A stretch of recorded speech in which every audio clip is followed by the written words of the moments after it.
ఆ మధ్య ఒక తమ్ముడు వచ్చి అన్నాడు, అన్న నా మ్యారేజ్ ఫిక్స్ అయిందన్న. మంచి తమ్ముడా, ప్రైజ్ కార్డ్, చాలా మంచిది. ఎందుకేంటి తమ్ముడా? నా మ్యారేజ్ ఫిక్స్ అయింది, ప్రీ వెడ్డింగ్ షో చేద్దాం అనుకుంటున్నాను, దీని విషయమే మీ అభిప్రాయం ఏంటన్నా అన్నారు.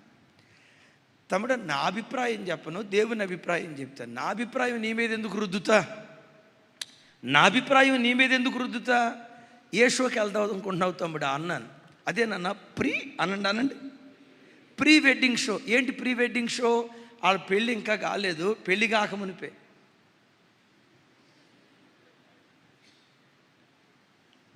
నీళ్ళల్లో జలకాలాట, హగ్ చేసుకోవటం, ఈ కార్యక్రమాలు చేయటం.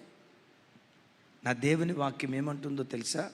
వివాహము అన్ని విషయాలలో ఘనమైనది, పాన్పు నిష్కలంకమైనది. భార్యాభర్తలు ఎక్కే పాన్పు నిష్కలంకంగా ఉండాలి. సహజీవనాన్ని దేవుడు అంగీకరించడు. వివాహం కాకుండానే తప్పుడు త్రోవలకు వెళ్ళటానికి దేవుడు అంగీకరించడు. High court అంగీకరించవచ్చు, supreme court అంగీకరించవచ్చు. ఇద్దరు ఇష్టపడితే సహజీవనం తప్పు కాదు అని లోకం అంగీకరించవచ్చు, కానీ నా దేవుని న్యాయస్థానం దాన్ని అంగీకరించదు. వివాహం కాకుండా ఒక అబ్బాయి అమ్మాయి కలిసి సహజీవనం చేయటం నా దేవుని వాక్యం దాన్ని వ్యభిచారము అంటుంది. అయ్యా మరి హైకోర్టు ఒప్పుకుంది కదా, సుప్రీంకోర్టు ఒప్పుకుంది కదా. హైకోర్టు ఒప్పుకోవచ్చు, సుప్రీంకోర్టు ఒప్పుకోవచ్చు, వాటిని తప్పు పట్టాల్సిన అవసరం మనకు లేదు. కానీ పరలోకపు కోర్టు పొరపాటును ఒప్పుకోదు. పరలోకపు కోర్టు పొరపాటున దీన్ని అంగీకరించదు.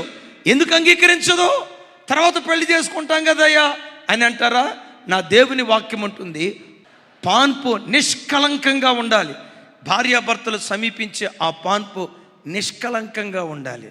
అరే ఈ ప్రీ వెడ్డింగ్ షోలో ఒకళ్ళనొకళ్ళు హత్తుకొని, ఒకళ్ళనొకళ్ళు హగ్ చేసుకొని, నీళ్ళల్లో మునిగి తేలితే పాన్పు ఎట్లా నిష్కలంకంగా ఉంటుంది? అది వ్యభిచారపు పాన్పు అయిపోతుంది, అది జారత్వపు పాన్పు అయిపోతుంది. దేవుడు పొరపాటున వీటిని అంగీకరించడు. ఒకవేళ మీలో ఎవరైనా అంటారా, అన్నా ఇట్లాంటి పాత చింతకాయ పచ్చడి లాంటి మాటలు చెప్పొద్దన్నా, కొంచెం లోకానికి తగినట్లుగా మనం కూడా కాస్త ట్రెండ్ మార్చుకోవాలి అని అంటారా? నా దేవుడు అంటాడు, గట్టిగా గద్దించి చెప్పమంటున్నాడు. ఏమంటున్నాడు? లోకస్తులు నడిచే మార్గంలో, లోకస్తులు నడిచే మార్గంలో మీరు నడవద్దు, మన మార్గం ఎప్పటికీ ప్రత్యేకంగా ఉండునుగాక.